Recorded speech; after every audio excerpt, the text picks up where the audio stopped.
everyone. Welcome to another episode of the Adventures of a Real Estate Investor. I'm Susie. And I'm Michael, and we're excited you joined us for this adventure. So today's fantastic guests, yes, I said guests because we have two, and I'm so excited. So our guests are Dr. Sophie Lorn-Clifford and Derek Clifford. So thank you so much for joining us today. Thank you, guys. It is so great to be here. Yeah, I'm so excited to be sharing the space with you guys today. Yeah. Yay. And we're just as excited as well. So thank you. And just to let our audience know, so actually how Michael and I met Derek and Sophie, I mean, it's a really common theme. So I don't know if you've heard our podcast before, maybe you can guess, but through Brian Briscoe's meetup, it's like a great, right? It's a great space. And yeah. So I'm just really glad that we were there, that we could connect there. You know, it's been really great to like get to know you two better and be on your podcast and just have those one-on-ones because like we've just learned so much from you. And I'm just really happy that everything went virtual so that we could be in the same space together. Likewise, I got to say too that we're learning so much from you as well, and also taken from your guys' inspiration in the lead and all the things that you guys have done since you first started investing in real estate, and quite frankly, since you were on our show too. You guys have just taken off, and so it's an honor and a pleasure to be here. Absolutely. Thank you. Yeah, we're really excited. Like Susie mentioned, we're really excited to have you here. And I was just thinking back, reflecting back on our podcast episode with you guys on your podcast, and I was like, I think that was the first episode that Susie and I did together as a couple. So that was awesome. So we're cool. really nerve-wracking. Yeah. You guys did great. So we're really excited to have you now on our podcast. And so it's come full circle, which is it has. That's awesome. And it's also been long in the making too, after a couple of reschedules and internet issues and everything. So we're glad to finally make this work. Yeah, that's right. Yeah. Just to give you the listeners, our adventurous family listeners, a little bit of a taste of what we're going to talk about is maybe pad hopping or like being a digital nomad. So stay tuned. We'll talk about that here in a second, which Derek was mentioning here briefly. But before we get into that, would you mind sharing with our listeners a little bit about your background and why you started investing in real estate? Sure. Do you want us to go or do you want me or Sophie? I'll start. Yeah. So I am a engineer and a project manager in my W-2 job, which actually is going to be not my full-time job here very shortly. And I've been investing in real estate since 2015 or 2017, depending on where you call it. And we started off really becoming landlords by default in Washington State. And I'll let Sophie tell that story. But once we got really serious and motivated, we started with the single family portfolio and then really started to double down on the multifamily and the scalability aspect of that. And then started getting networked and meeting wonderful people like yourself. And our business just kind of took off from there. So that's just a quick summary of where we've been. Yeah. And, so for me, I grew up in a real estate investing family. So, not a traditional path for most families, simply because like my parents immigrated here from Cambodia and we were refugees here. And so they started their small business and they just pretty much did whatever it took to really, to make it in America. And so they made enough money to invest in. They bought properties in Austin and rented them out, but they were landlords. And so they had to go through all of the heartache, like go through the eviction process. And I remember my brother and I being young and we would like go into these duplexes and then pull the carpets and paint and we'd paint over the vents. And my dad was like, oh my God, he had to redo everything that we did and, trash outs and all of those things. And so when I went to grad school, I thought to myself, well, taking the experience that I learned from my mom and dad, I thought, why don't I just get a property? Why don't I just get a condo? And then when I finish school, I'll just turn around and sell it and pay off my student loans. So that was my whole initial plan. But when of course, plans are plans, right? I ended up buying at the top of the market in 2008. So, a month before the 2008 crash. And within a year and a half, my whole property went underwater. But I still was in grad school. But when I graduated, I was like, what do I do with this? We're going to have to write a check to walk away from this place. Yeah. So Derek was like, why don't you just rent it out to students? And so we got it all ready. We had it all furnished and we just rented it out to these amazing students who paid for not only the mortgage, but the rising HOA. And then it gave me enough, like a few $100 to put in my pocket. And that's how, we got started. Yeah. And, while we were doing this whole thing, when I first met Sophie, like I wasn't into personal development very much, but she's been in it for a long time. And so I read Rich Dad, Poor Dad right about this time. And, or maybe like a year before this all happened, before we decided to rent it out. And so when I read that book, I started thinking, well, geez, I got to find a way to diversify the income coming in. Because if I have all of my income coming in from my full-time job, if something happens to that, what are we going to do? Like, what's going to happen? Plus, like, I really liked the idea of retiring early back then. That was really, really cool. Yeah. And being able to live off of passive income coming in, right? And so I started searching everywhere for like different types of investments, like, stocks. I was actually a big fan of trying to save up like, $1 million, $2 million in like an IRA or in something, and then just living off of 4% of that every year. And then just saying, okay, as the stock market fluctuates, I'll just live off the dividends or whatever. Right. Yeah. Or buying businesses or buying commodities or, trading or anything. I was looking into that. And then when this started happening, right, when we rented out her condo and started seeing some monthly checks come in, I was like, this has got to be it. And if we could do this by accident, imagine what we could do if we did it on purpose, right? Yeah. So we started like, both of us started listening to Bigger Pockets, like almost on every single, road trip that we went on, or even just commuting into our jobs. Like we would do that. And then when we were standing in line, I had podcasts lined up and ready to go. And I just got super motivated and really excited about the space. And that's kind of how we started. I love that story. That's incredible. Yeah. So there's two Except things. for the fact that you went under. The rest of it's really incredible. Yeah, but there's a happy ending to that. We held on to it. We our tenants, of course, help us pay down the mortgage. And then we sold it like 9 years later for a profit. Okay, So cool. it was great. Yeah, it was all good. Yeah, and then we took that, and of course we did a 1031 exchange into something bigger. So that's always the best thing. Yep. Mm-hmm. That's awesome. So there's two things I want to unpack real quick. First thing, Sophie, was that your parents came, or your family came in as refugees here in America, and like it's just incredible to think that they are like, oh, I'm gonna save up some money and then buy real estate in the United States. Like, what do you know why they had that feeling like this is something that's very powerful? Like why they had that thought process to begin with? Just being refugees, like that's difficult enough. And then like saving up money and like investing in real estate, it's like something and a lot of Americans don't even do, right? So like, totally. Yeah, that is such a great question because, my parents are here with us this week and we haven't seen them in almost 2 years. And so that's probably a question I'm going to ask them. But looking back in like my childhood, I want to say that, they tried everything. Like they owned a restaurant, they like sewed clothes, like did whatever it took to just make ends meet. And I think they learned about it from a relative that was already doing it, was in the real estate space. And they got this opportunity to pick up duplexes in Austin, Texas, 25 years ago. I mean, I wish had I known, I would have not probably gone to college and just picked up apartment complexes in Austin, Texas. Yeah. But yeah, that's honestly, thank you. That's a great question, Michael. And I'm probably going to ask them that when they get back. What I would say is, just from knowing them, because I've known them for 10 years now, what I would say is that they're not afraid to work. When you have the immigrant mentality, you're hungry, you're motivated, and I think you're looking for opportunities, and you analyze things and you look at things, and basically there's no complacency, there's no time for that, right?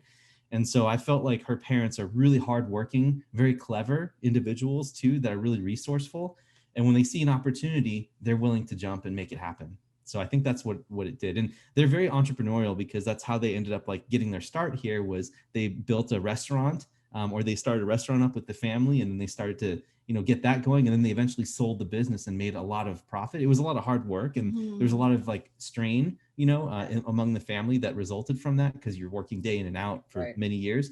But what still carried with them when they sold that business was the entrepreneurial spirit. And that's the four of us right now. I mean, we kind of embody all of that right now. So, and I want to share something that's really pretty cool because, since my parents, they instilled that entrepreneurial real estate investing seed in me. And I shared that, by accident with Derek later on in life. Well, now that he's doing it, he actually helped my mom retire. So because my mom was going through some, health issues. And so she was working for this tech company and, just not a good overall situation. Well, he's like, oh, why don't we just go in and do this, and this, and this. And then within a year, he helped my mom retire from investing with real estate investing. So that's pretty cool. Yeah. All it took was for us to sit down in a meeting together when we were we were out on vacation actually. And we sat down and I said, well, let me, if you don't mind, let me take a look at what your assets look like. And let's do your balance sheet and let's figure out what we can do to move some money around to put it in a more efficient place where we can maybe replace your income with rental property. And that's exactly what we did. That's incredible. Yeah. That is. It sounds like they figured out, very early on, this is, if you don't figure out a way to make money while you sleep, you'll work until you die. Right. Totally. Yeah. 100%.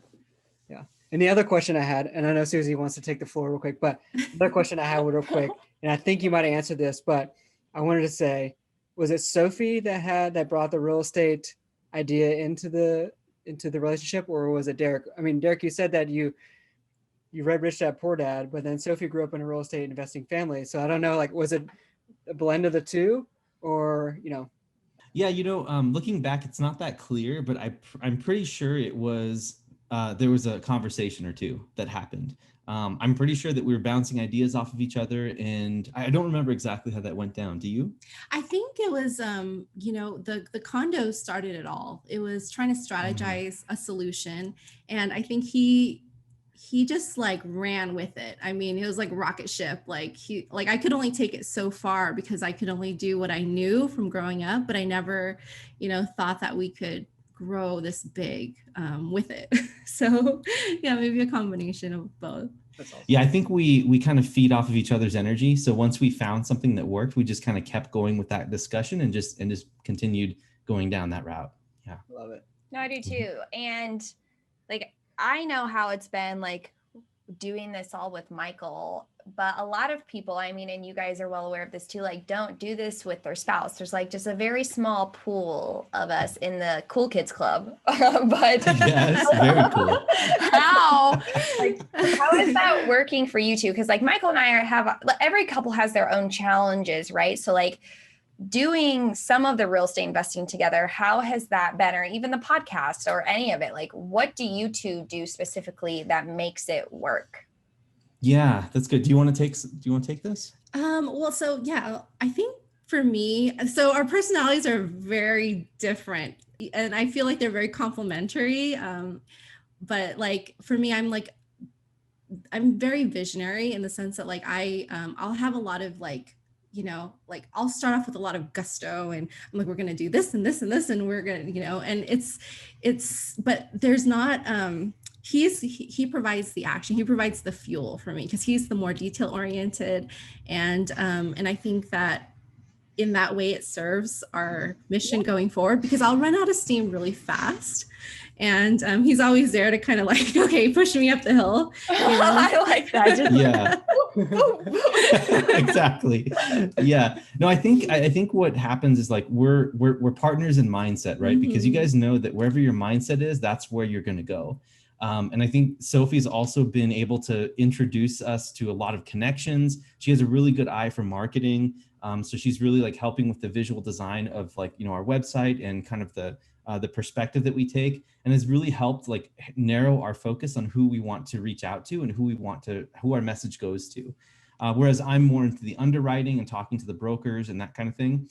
But she really helps a lot with the operations. Once we get going, she's helping, she helps out a lot with stabilizing the properties and just making sure that everything is running smoothly with our team on the back end.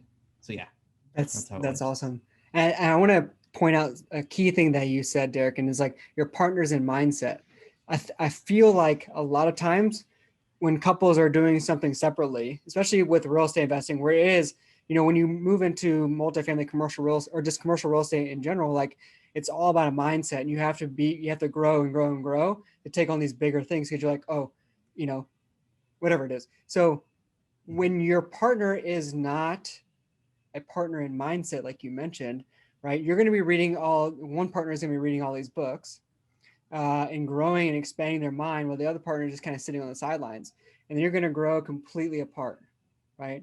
So I think that is huge. That's key, right? Like, if your partner or your spouse or whatever is not interested in real estate, maybe try to get them interested at least in the mindset piece of things, right? Because like when you are connected that way, then you can grow together exponentially for sure. And then you can make sure that you don't grow apart.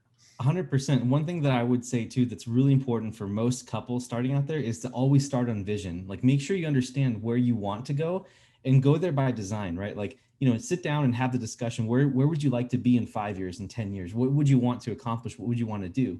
And use that as fuel to kind of drag the actions through, right? Because there's a lot of scenarios, Michael and Susie, that can come up, right? Like let's say, for instance, you buy an investment, right? Or you get an investment out there and the investment ends up doing really poorly.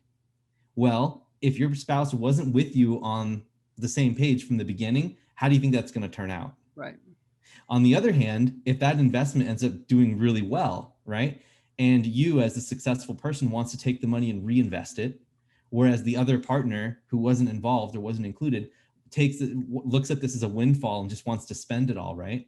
That can also cause conflict. So no matter which direction you go, if you're not on the same page with your spouse, you're going to have an issue staying in alignment and going as far as you can go. And plus, you've got all these things going for you at home, right? If you're together in it, let's say you need to make a phone call and there's some commitments that you have to get taken care of. Well, then I can step out while she's taking care of the commitment and just resolve the issue, right? But if you're not in agreement together, that's just going to make it more stressful in your personal environment. And then that is just going to be a downward spiral where you're going to spend more time, trying to resolve conflict between your spouse than actually investing in real estate. So I think that starting with the common vision first is super, super important. And it's something that we learned the hard way. I have to share one story with you that was super powerful. Yeah. When we first started investing back in earnest, like when we were really like getting going, we went from like 0 to 16 units. This is on the single family side in 9 months, 8 months. And we were just buying properties out of state left and right. And I was always in front of the computer and I was always just focused on the real estate. And even then I thought we had things dialed in because we were shared in the vision. I was like, we're doing this for our future, right? Like I'm doing this for our future. And she told me, well, I'm starting to think right now that you are more in love with real estate than I am, or than me. And so if you continue going down this route, I don't know if there's going to be a future with us. I don't think there's going to be a future there. So we have to. Really I don't think it was that harsh. It was more just like a reality check, right? Because that's where it went, though. It was because I think that again, it's a reflection of our personalities. He's like laser focused, doing it for a larger vision, but on the day to day, we wouldn't see each other. So I think it was about kind of like balancing the let's do this together versus doing it solo. Mm-hmm. Another just another example of like when we first started, again, I think this is why we work with, we love talking with couples just like you guys, because these conversations are not easy and they happen in real time and emotions kind of get in the way and things like that. But I think we've learned to kind of remove our egos. Mm-hmm. And when we first kind of started accumulating some properties in California, we had to rehab them all ourselves. Like we didn't have the money. We'd work all day and then we'd go to these properties at night and then we'd watch YouTube University on how to rehab and paint. And I was climbing, 25 feet to paint, and he would come and he would do the crown molding and the baseboards. And of course, you don't want to look at it too closely because it wasn't professionally done. But we, even during those times, I think that was one of our strengths looking back now, because it was just hey, we will put in the work and we'll do whatever it takes. And and I think, that's what's kind of carried us through this whole time. Love it. So what are some things now that you decided to kind of do it together, and you're on the same page and kind of that working together towards the common goal? What are some things that you do to make sure that you're not fully consumed in real estate, to reconnect with each other and not disconnect through real estate? You want to do that? I think it's just the conversations, our ability to have conversations have like 10 times, like dramatically improved. Before, I think like we would kind of like, maybe you can talk about it. Yeah, I think it was more like a pass and go kind of thing. Like there would be on my end, actually, it would be kind of like I hate to say this, but it would be lack of trust, right? Because I have like a control issue or something that I've been working on for a really long time when it comes to investing and like, money. Mm-hmm. So, working on that like has been really, because that's opened up an emotional layer on my part. So by, opening up the business to her and allowing her to come in and then offer perspective and have really good ideas that help boost our business and our productivity has just been instrumental. So that's boosted our conversations. But in addition to that, I would say too that traveling and just having experiences together, like that's why we really love your guys' brand too, to be able to do all this and then adventure out, right? Like that's why we're doing all this, is to have these adventures. That's also been really cool too, because every time you go on an adventure together, it's like a little success, right? It's like you're celebrating something.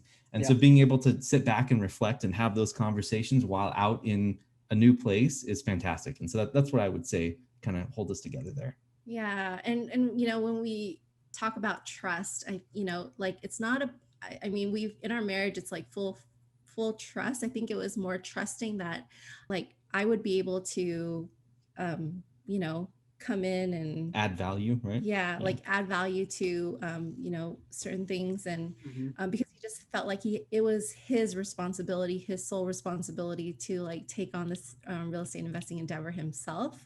And, and so I think back then it was to let me focus on building up my practice and my career. So there's a lot of different aspects looking back now. Mm-hmm. Well, and even like at work, like in a traditional, like 9 to 5, so many people like do actually hold on to all their tasks, because if they're the only one who knows how to do the tasks, then like it feels like a safe space. You know what I mean? Like we're still in that. I don't want to say like you were in a scarcity mindset, but like once you open everything up, like, oh, somebody else can do this with me and it'll be okay. I mean, like that's an abundance mindset too, like being able to share all of that. Cause I mean, I've felt that with Michael and Michael's felt that with me, right? Like there are things where I'm like, why do you need to double check this? It's fine.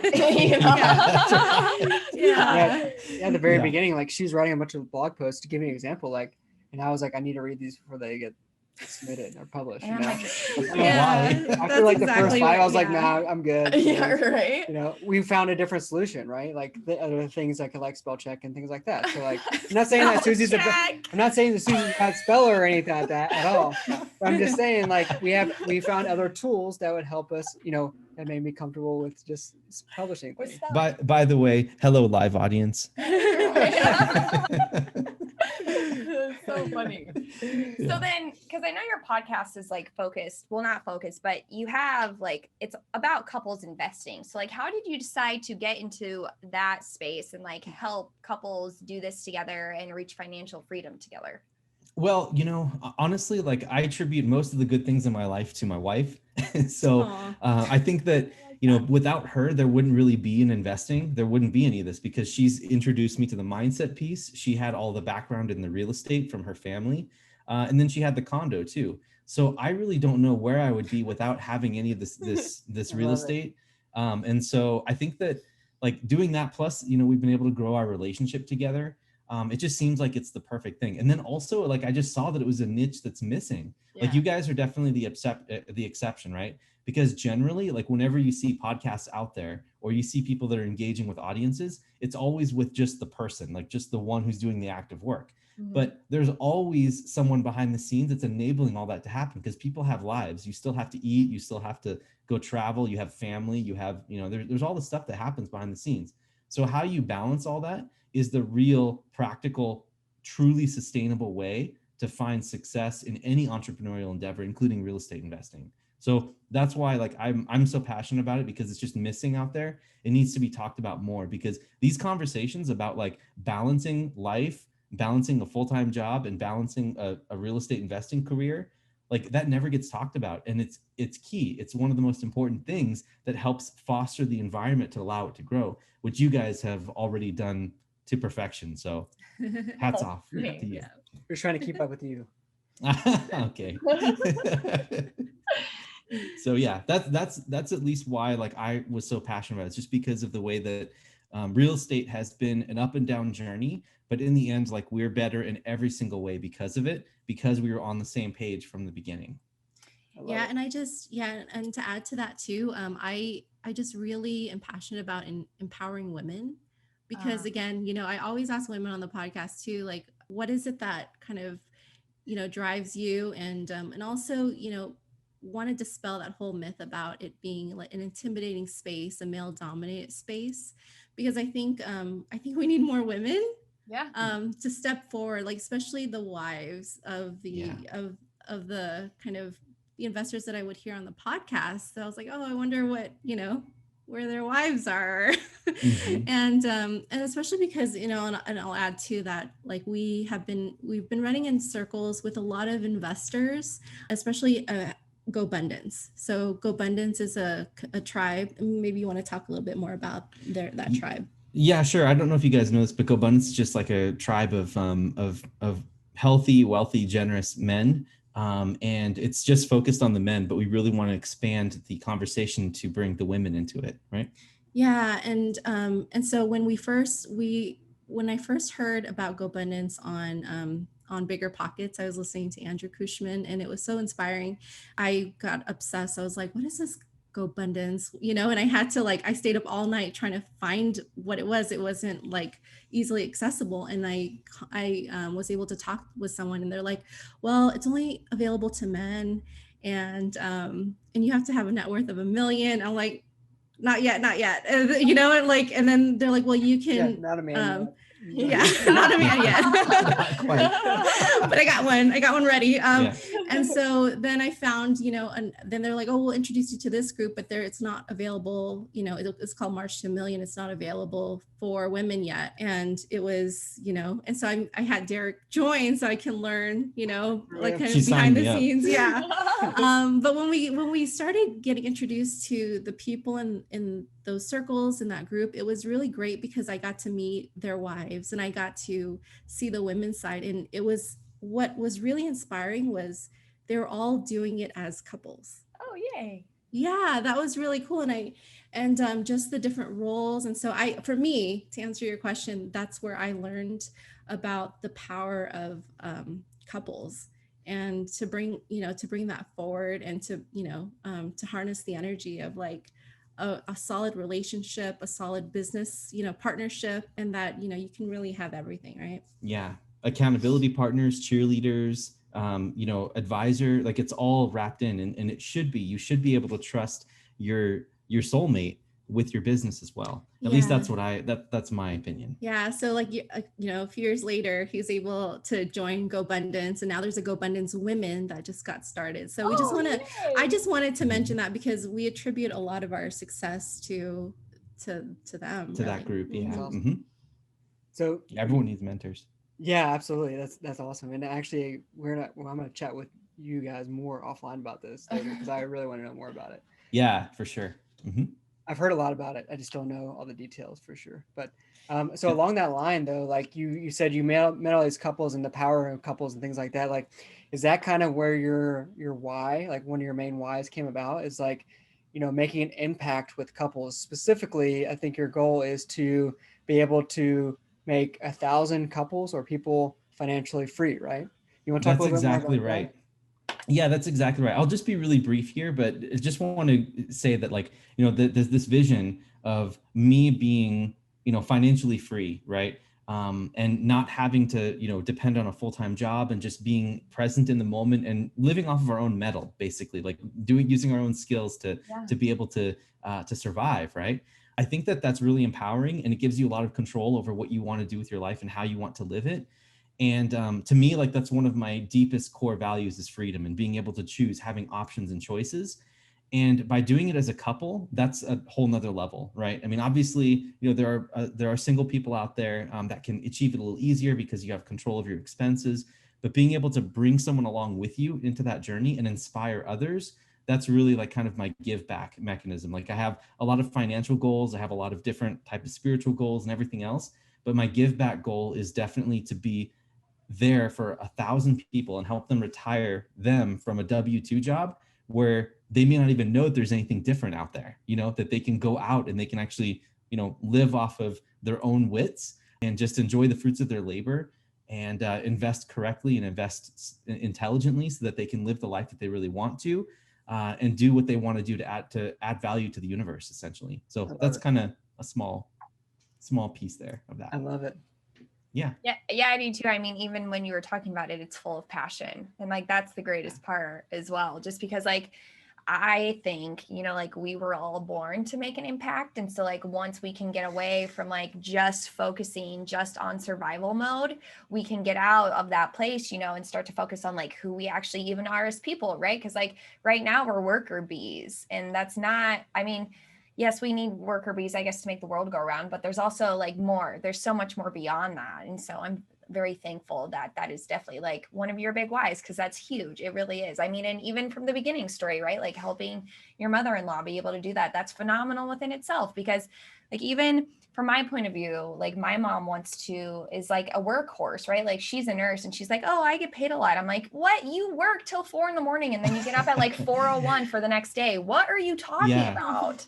Like, that's not a high paying job. So well, that's what I'm talking about, Susie. Like there's people out there that like really work hard, but are they working in what they are passionate about, or are they just doing it for the money? Like once you're in this point where like you don't have to worry about money anymore or like time or location, imagine how productive you could be in something you're really passionate about. And the world has got so many different needs out there.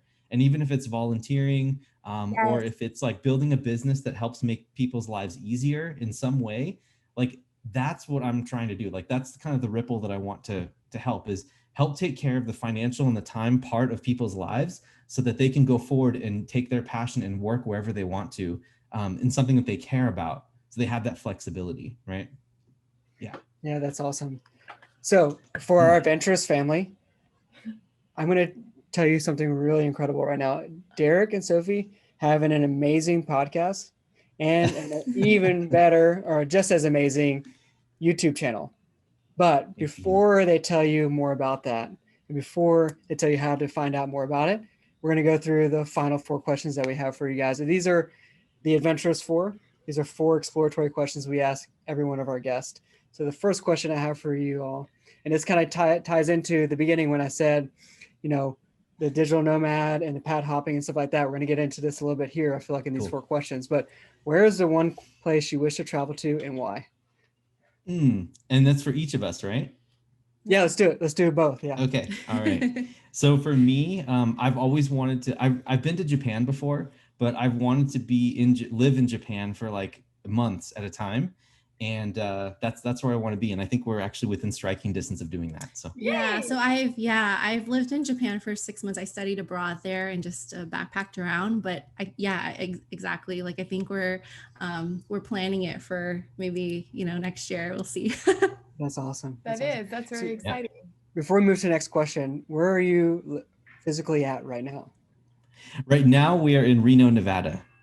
That's awesome. But and where's your actual house? Well, we're technically homeless. Yeah, the actual house is out in the ether somewhere. I don't know where it is yet. The world is our home.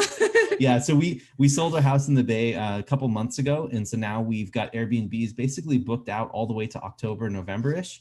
And that's thanks to real estate investing. I'm leaving my full-time job. Sophie's business is now completely online. We're talking to you online via Zoom now that we have a stable internet connection. And so, we're basically able to travel anywhere and control our expenses. And this is what we talk about in our 3 degrees of freedom. We have, there's time, locational, and money freedom. And so far, we freed up 2 of those. And so we're really, really excited about being able to just enjoy a lot of everything we have. Mm-hmm. So, yeah. Absolutely. And I think this will tie into the second question, but it is, what is the number 1 thing on your bucket list and how are you leveraging real estate investing to achieve it?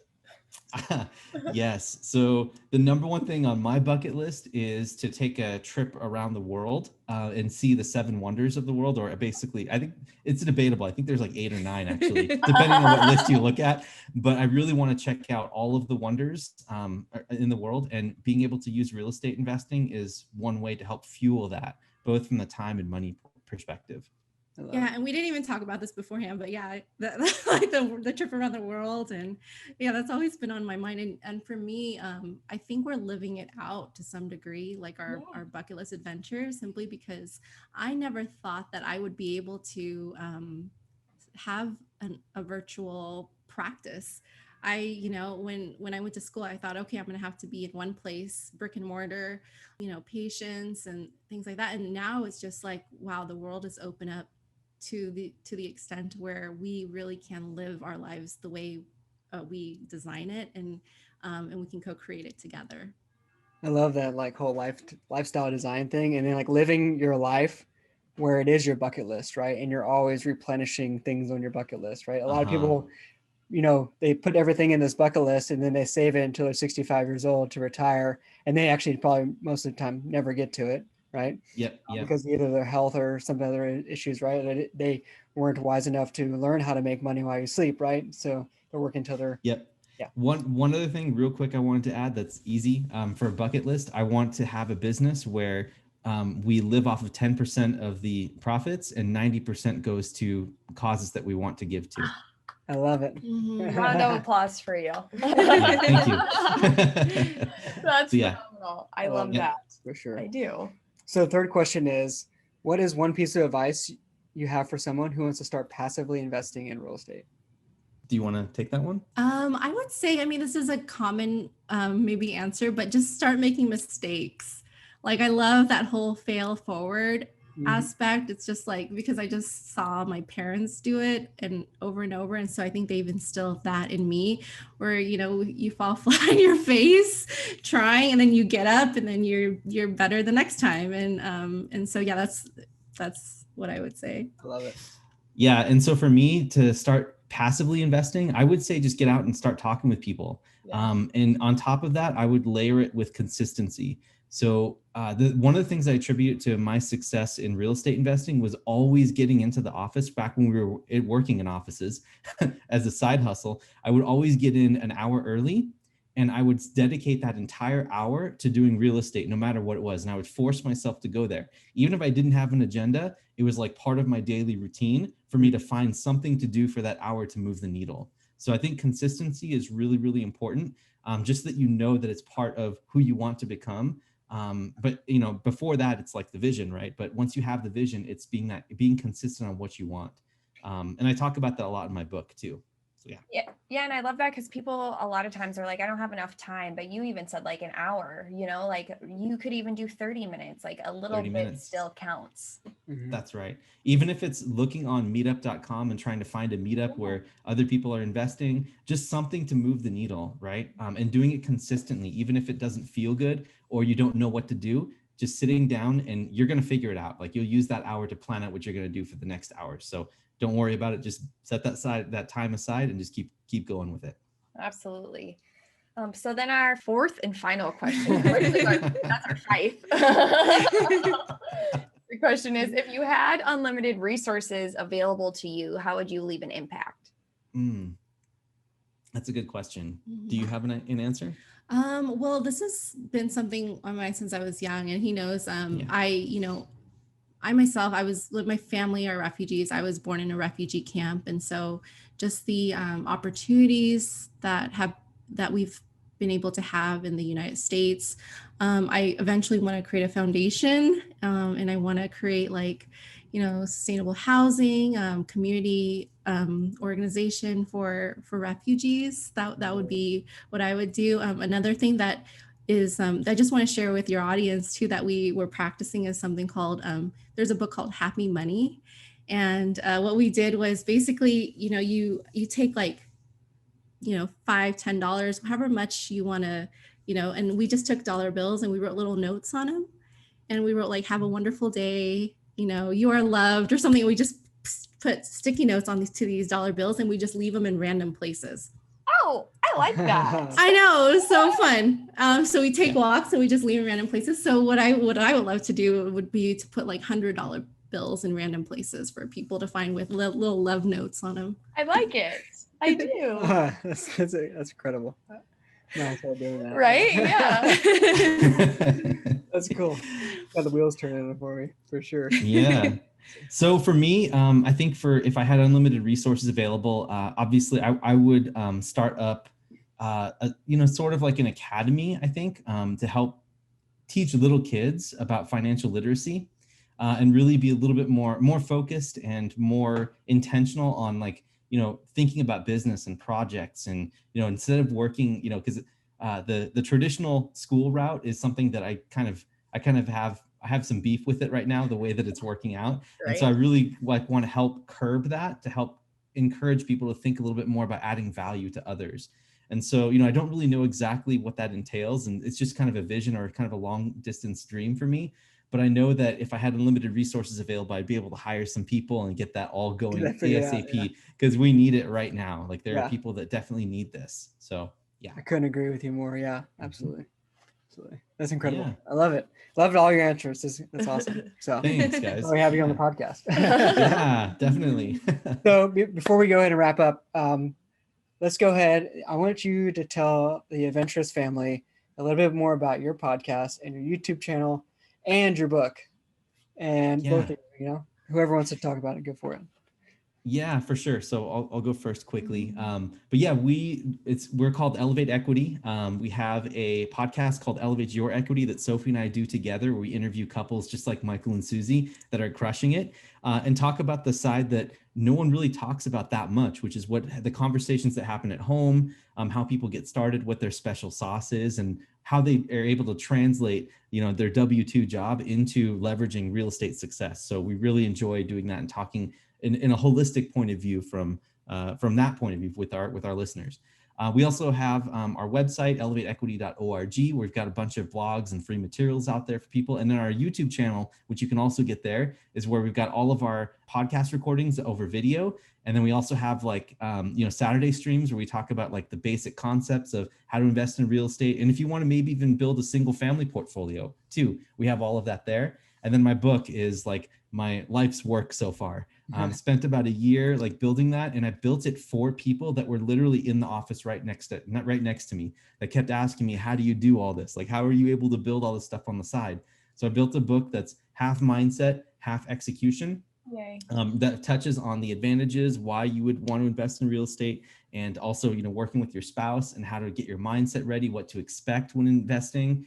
And then the other half of the book is dedicated to tactics on building a single family portfolio, not just one house, but a portfolio, or investing passively, how that works, what questions to ask, things to look out for, all that good stuff. So yeah, that's us. Yeah. And, this whole journey has been so inspiring. So I've transitioned my practice. I used to do just clinical. I work with hormones, autoimmune diseases, lifestyle, behavioral changes. But now I've recently switched over. I'm in the process of creating a new model, and I work with like couples and high performers and entrepreneurs and help them optimize their health so that they could, love it. They can crush it in real estate. The health, that's the real wealth, I believe. So yeah. And so that's why we love what you guys stand for, and it's really about the holistic aspect of living a full life, right? That's right. Yeah, absolutely. So if people wanted to get a hold of you, going to your website would probably be the best way, or is there another way that you would kind of direct people? For you. For me? Oh, so I do have a website. It's called livewholeyou.com. And awesome. Yeah, and it's another aspect of this journey that we're sharing together as well. Yeah. I love it. So yeah, all those links and everything like that will be in the show notes down below. Cool. Yeah, absolutely. So thank you again for being here. We are super excited that we could share this space with you. I mean, I learned so much more about you which is super cool in itself. You got to listen to Michael talk about how I can't spell well. So it's been a great. Not what I meant. He can't spell. It's not true, but you wrote a book. Yeah. So yes, thank you so much for joining us. It's truly been a pleasure. It has. Thank you guys for everything you do. You guys are great inspirations for everyone out there who wants to go out and live the most optimal life that they can and really seize it.